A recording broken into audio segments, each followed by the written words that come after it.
Kwaniriza nnyo ku mukutu ogwa Babi Television Uganda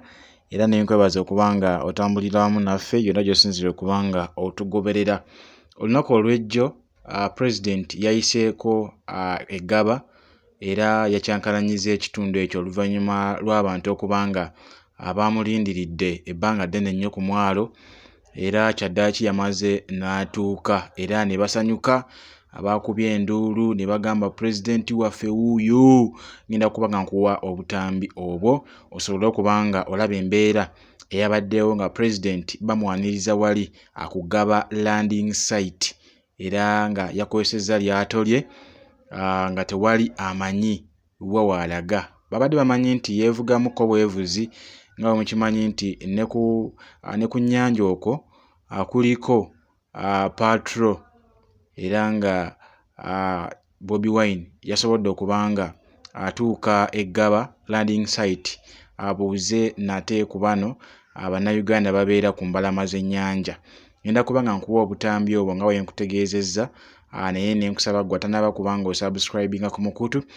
guno gwa Babi Television Uganda, nsaba kintu kimu kwata ku kigambo subscribe osubscribinga ku mukutu guno gwa Babi Television Uganda. Bw'omaliriza kwata mu kide oba notification bell oteekemu all. Bw'onateekamu all ojja kukwatibwa amawulire gonna oba ensonga zonna ze tuba tutadde wano ku mukutu ogwa Babi Television Uganda. Era nyongera okukusaba nti gwanyumirwa entertainment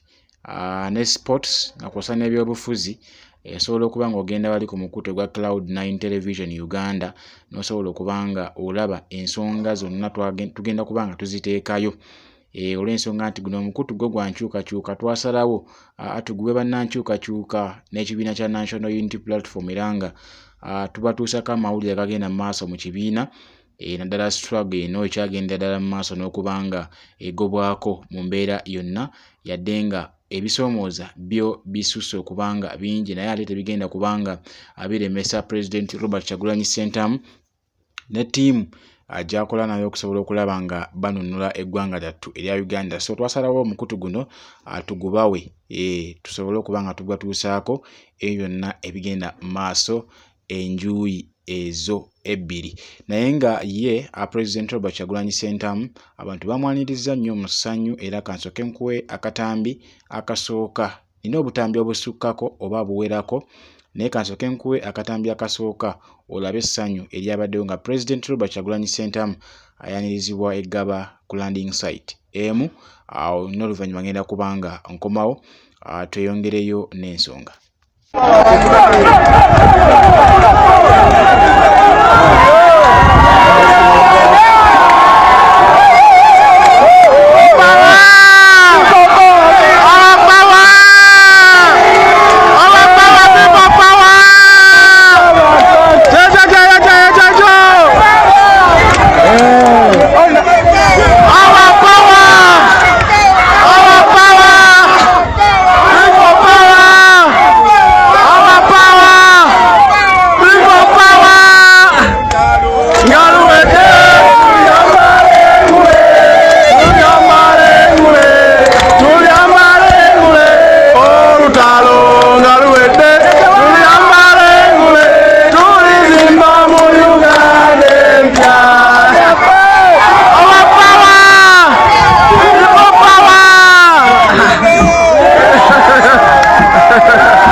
Just kwabadde kubanga ayitawoko buyisi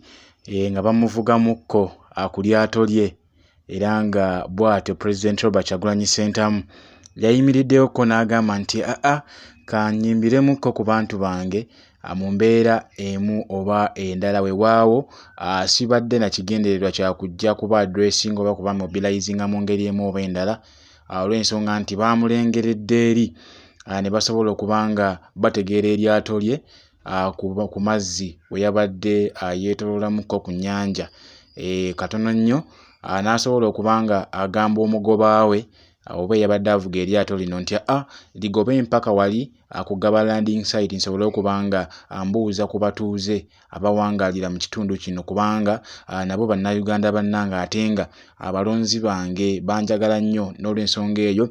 president n'avaayo butereevu n'ababuuzaako kendowooza embeera ogirabye bulungi nnyo ekyamazima kyo kiri nti president ku ground kwali era babagamba nti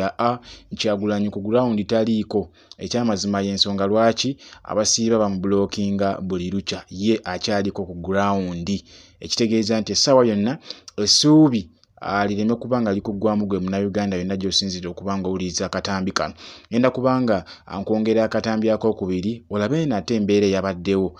n'oluvannyuma nja kubanga nkomawo toyongereyo wabula gwe tanaba kubanga osubscribinga nsabe osubscribinge ku mukutu guno ogwa Babi Television Uganda bw'omaliriza nkwatira ku kide ekyo oba notification bell oteekemu all bw'onateekamu all ojja kuba tosubwa amawulire gonna oba ensonga zonna ze tuba tutadde wano ku mukutu ogwa Babi Television Uganda era osobola ogenda wali ne ku Cloud9 gw'ayagala entertainment ne sports osobola ogenda wali ku Cloud9 Television Uganda n'osobola okubanga ofuna amawulire ago mu mbeera yonna kansooke nkwongera akatambi akokubiri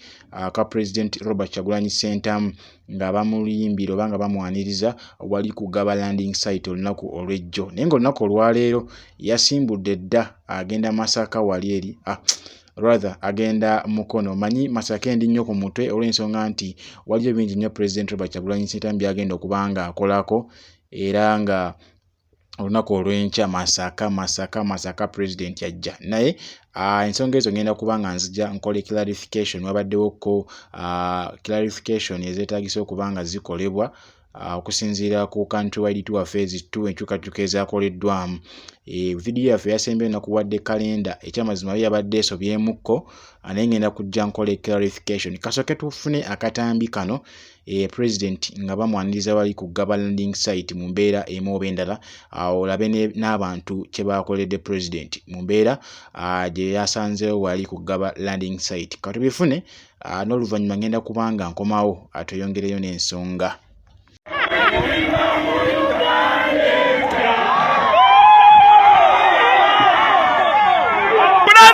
President wange!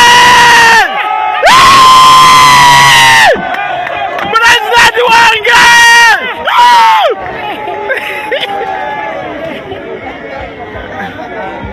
Bobi Wine awetaiza butadda. Woza ensonga ezo awo zirabye bulungi nnyo abantu bakuŋŋaanye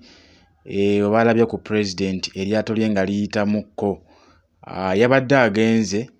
naye nga bwe nkutegeezezza nga bw'ali president w'abantu n'akuba U-turn n'agamba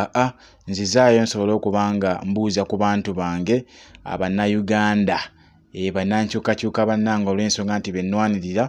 mu mbeera yonna siyinza bayitako nga sibabuuzizzaako ng'era eyakuzibwa president Robert Kyagulanyi Ssentamu bw'atyo bwe yalabiseeko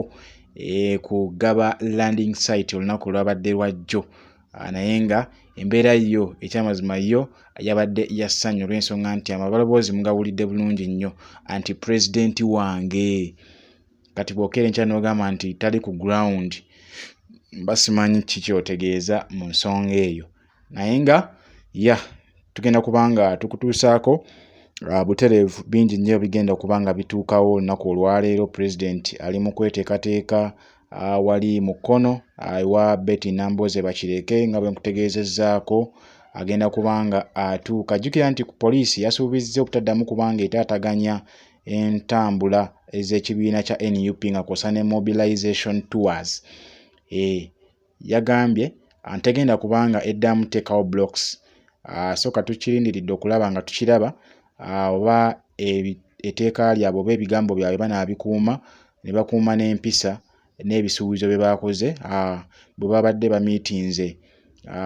bammemba oba abakulembeze ab'ekibiina kya National Unity Platform okwabadde LOP oba Leader of Opposition Honorable Gerald Ssennyonyi nga kw'ossa ne Secretary General ow'ekibiina kyaffe ekya National Unity Platform omwami David Lewis Rubongoye era bingi be bakkaanyizzaako olunaku olw'ejjo weewaawo sazze kubibategeezaako mu mbeera yonna naye nga poliisi yo yakkiriyalinze nti kati muli baddembe okubanga mutambuza ensonga zammwe mu mbeera yonna tetugenda kubanga tuddamu bataataaganya nga bwe kibadde kibeerawo. Ajjukira nti okusinziira ku mission ya Bobi Wine, phase 2 yalina okuba nga atalaga ebitundu by'e Kamuli teyatuuka, Bugweri teyatuuka, Palisa teyatuuka, naye nga poliisi emubulookinga. Kale ebisingako kaawo tugenda kuba nga tujja nabyo mu vidiyo zaffe zigenda okuba nga ziddako. Kansabe atakuumira mpeera bankuumire, musiibe bulungi, mweraba.